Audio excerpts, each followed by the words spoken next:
Okay, so, hi, hello, welcome back to another Creepypasta Story video.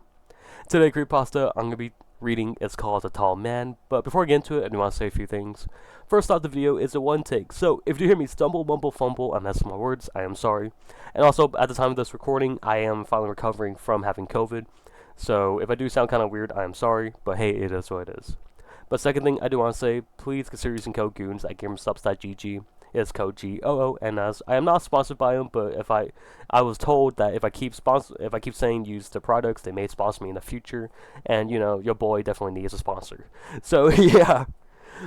But yeah, use code GOONS. They're pretty much equivalent to Kool-Aid for adults that caffeinate and not caffeinated versions of their drinks. So if that does interest you, go check it. If that does interest you, go check them out. They also have cups that are made by Oh, I am blanking on the word. They are inspired by your favorite creators such as Jay Schlatt and all that stuff, so go check them out. But yeah, outside of that, let's get into it. This creepypasta is called The Tall Man.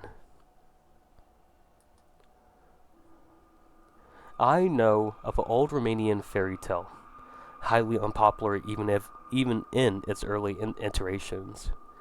It might be based on a particular event, or perhaps it's just an extrapolation from existing Slenderman stories. The translation I'm most familiar with goes a bit like this. Once upon a time, there were twin girls, Stella and Serena. They were brave little girls that had no fear of the dark, nor of spiders or any other crawling things. For other young ladies and even young boys would cower. Stella and Serena would walk with their heads held high, and they were good girls, obedient to their mother and father and to the word of God. They were the best children a mother could ask for, and this was their undoing. One day, Stella and Serena were out with their mother gathering berries from the forest. Their mother bid them to stay close to her, and they listened, as they were good children. The day was bright and clear, and even as they walked closer to the center of the forest, the light barely dimmed. It was nearly bright as noon when they found the tall man. The tall man stood in the clearing, dressed as a nobleman, all in black, with shadows lay over him. It was dark as a cloudy midnight. He had many arms, and they were all long and boneless as snakes, sharp as swords, and writhing like worms on nails. He did not speak, but he made his intentions known.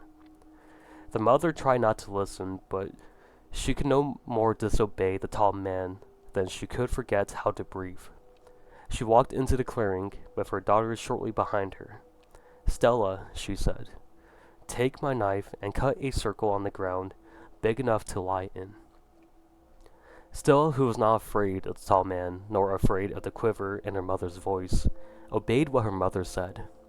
Serena, the mother said, take the berries and spread them in a circle and crush them underfoot until the juice stains the earth.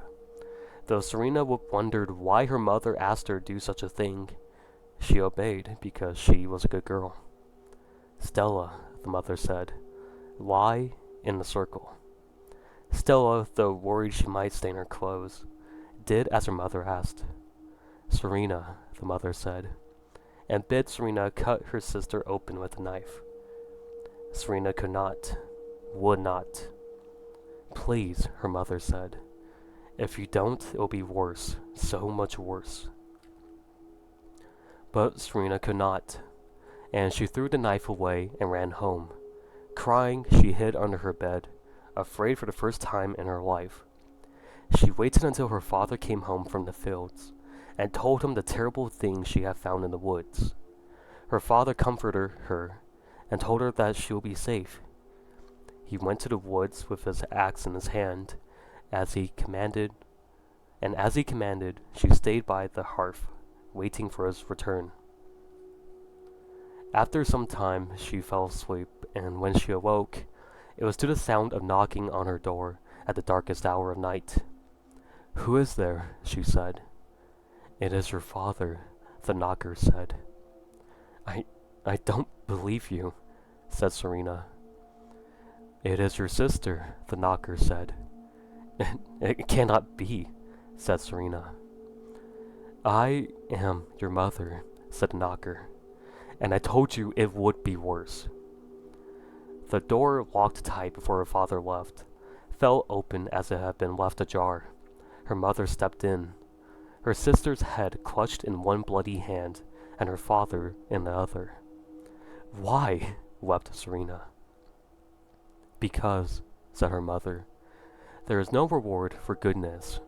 There is no respite for faith. There's nothing but cold steel teeth and scourging fire for all of us, and it's coming for you now." The tall man slid from the fire and clenched Serena in his burning embrace, and that was the end of her. So, that was the tall man. Yet again, I'm not too sure. I'm pretty sure this is from Romanian fairy tale. Yeah, it's Romanian fairy tale. So yeah, I'm not too sure. I remember seeing something where Sunman was also seen in like ancient Egyptian stuff, so I think it's pretty cool.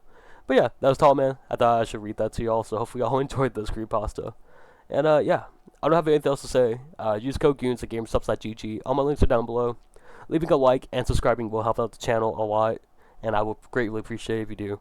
And yeah, I don't have anything else to say. Hope you guys have a good rest of your day, and thank you guys so much for watching, and I'll see you guys later. Bye, everyone.